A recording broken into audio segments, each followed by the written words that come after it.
Salut Phoenixou, ici le Phoenix en chair et en plume. Aujourd'hui, je vais revenir avec vous sur la présentation du tome 1 de Magnum Opus chez les éditions H2T1. Première manga que je lis chez cette édition. Alors je sais pas si elle est nouvelle, de mémoire elle l'a depuis pas mal de temps. Mais en tout cas c'est le tout premier manga et titre que je lis chez eux. Alors de quoi nous compte cette petite histoire? Eh ben on va suivre Magnum, hein, lui qui est sur la jaquette, hein, qui est un jeune garçon qui vit dans une famille assez pauvre et qui crève la dalle, hein, tout simplement, hein. Et il rêve d'une seule chose, c'est de devenir un grand chevalier comme son idole de toujours qui s'appelle Graham. Mais un jour, avec son ami d'enfance, il va tomber nez à nez dans la forêt sur le cadavre de son idole Graham qui a été tout simplement tué.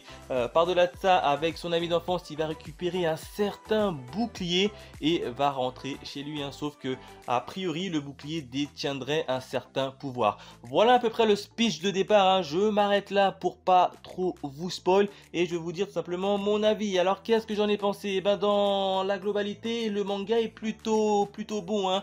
On va suivre notamment Magnum, hein, qui creve la dalle, hein. Bon, entre nous, il s'appelle Magnum, le nom d'une glace, mais qui creve il creve la dalle, hein. Bon, c'était une petite aparté. Entre nous, ça m'a fait bien marrer. Quoi qu'il en soit, on va suivre notre jeune héros Magnum et on va vraiment se mettre à la place puisque durant toute la première partie de ce tome, on va avoir faim en même temps que lui et ça c'est vachement cool, hein. Ça veut dire qu'on rentre plutôt facilement bien dans l'histoire qui est plutôt bien racontée et bien ficelée et ça j'aime beaucoup. Autre point également, c'est qu'il y aura un moment pas mal de courses-poursuites pour en apprendre un peu plus sur notamment Graham qui a priori cache un certain passé mais qui ne s'est pas totalement dévoilé. Et on en apprendra également sur le fameux bouclier, hein, le bouclier qui détiendrait un certain pouvoir. Pourquoi est-ce que le royaume le veut? Pourquoi est-ce que le royaume court derrière lui? Bref, dans tous les cas, on en apprend en pas mal de choses, rien qu'en un seul tome, et ça, c'est vachement cool. On revient rapidement sur la partie graphique. La partie graphique est plutôt bon, hein. Déjà un petit retour sur la jaquette qui est vachement cool, hein. On a Magnum, hein, de son prénom avec le fameux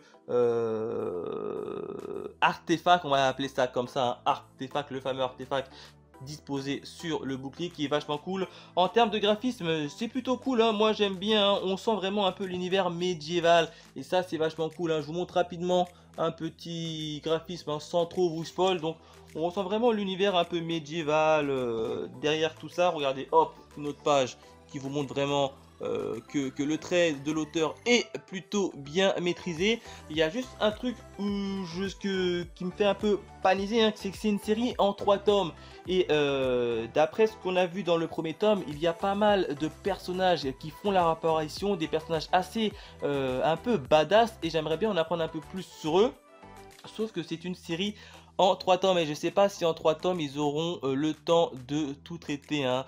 Notamment sur Magnum, le pouvoir de cet artefact et les autres personnages badass, hein. Alors j'espère que ça va pas être un titre qui va rester et se cantonner à une course poursuite, hein. C'est à dire que c'est Magnum qui a l'artefact et puis tu as tout le monde qui essaye de courir derrière lui pour essayer de le rattraper. J'espère que ça va pas rester que sur ça durant les 3 tomes, ce serait vraiment dommage. En tout cas c'est un bon titre, moi j'ai plutôt bien aimé, hein. Si je devais mettre une petite note sur 5 étoiles, je l'aurais quand même mis la note de 4 étoiles sur 5, hein. En tout cas, j'ai vraiment envie de m'acheter le tome 2. Voilà ce que je pouvais dire sur le titre du tome 1 de Magnum Opus, hein. N'hésitez pas à me dire dans les commentaires si vous aussi vous l'avez lu ou si vous comptez le lire ou pas. Quant à nous, on se retrouve très vite pour de nouvelles aventures. Allez, bye mes Phoenixous. Phoenixou, ici le Phoenix en chair et en plume. Aujourd'hui, je vais vous parler du premier tome de Demon Slave, hein, aux éditions Kurokawa. Alors, de quoi nous compte cette petite série? Eh ben, on va tout simplement suivre Kyoya, elle, hein, qui est une chef d'escadron et qui a pour mission de liquider, de protéger la planète Terre de qui? Et bien tout simplement des démons qui popent comme ça par des portes magiques. Alors comment ça se fait-il qu'elle arrive à battre des démons? Et bien tout simplement au moyen d'un fruit qu'elle a mangé et qui lui confère des pouvoirs magiques que seules les femmes peuvent y prétendre si elles mangent ce fruit. Un jour, elle va tout simplement venir en aide à un jeune garçon du nom de Yuki qui va se retrouver face à face à un démon. Et elle va tout simplement venir le sauver grâce à son pouvoir, et un pouvoir particulier qui lui permet tout simplement de faire transformer toute personne avec qui elle passe un pacte en espèce de monstre surhumain, et c'est ce qui va arriver tout simplement à Yuki. Voilà à peu près le speech de départ. Je m'arrête là pour éviter tout simplement de vous spoil. Alors qu'est-ce que j'en ai pensé au niveau de ce premier tome?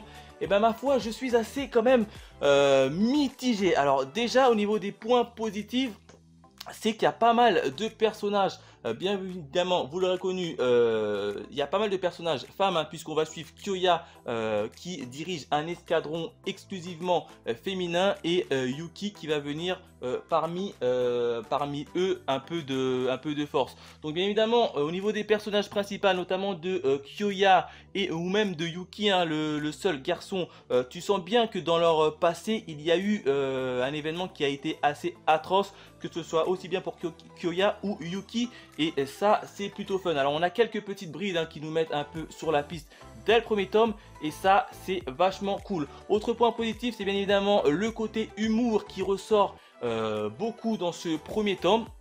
Et ça, j'ai été quand même assez surpris, hein. Je pensais que ça allait être un tome un peu plus hard, un peu plus noir, un peu plus dark, on va dire ça comme ça.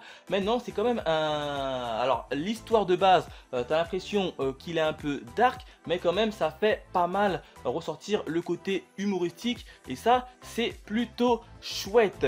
Alors, bien évidemment, le côté humoristique, il penche sur quoi? Eh ben, il se penche et même il se repose exclusivement sur le côté ecchi. Et c'est là un peu que le niveau du manga, pour moi, ça pêche, hein. Le manga est doté de beaucoup trop de ecchi. Attention, c'est pas du ecchi soft classique comme on peut en voir par-ci par-là dans pas mal d'autres mangas.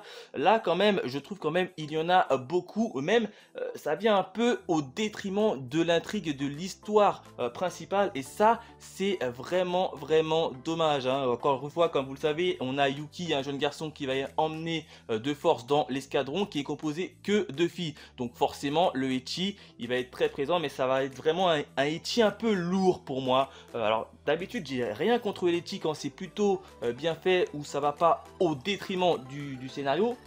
Mais là, je trouve qu'il est beaucoup trop prépondérant au scénario, et ça me gêne un peu, c'est vraiment dommage. Au niveau de la jaquette, elle est plutôt sympa la jaquette. On a qui? On a Yuki, notre cher chef d'escadron, hein, qui tape la pose, et ça c'est plutôt sympa. Alors pour ceux qui ne savent pas, c'est au niveau du mangaka, c'est Takahiro, hein, qui est le mangaka de Red Ice Sword, hein. Donc on voit très bien clairement la ressemblance avec sa précédente œuvre. Au niveau de la quatrième de couverture, bon, il n'y a pas grand chose, et en termes de dessin, c'est plutôt fun, hein. J'adore, hein. C'est un style un peu shonen, mais c'est plutôt bien dessiné, c'est propre. Bon, vous connaissez tous un peu la patte graphique de... Alors c'est pas Takahiro qui dessine, si c'est Takahiro qui dessine.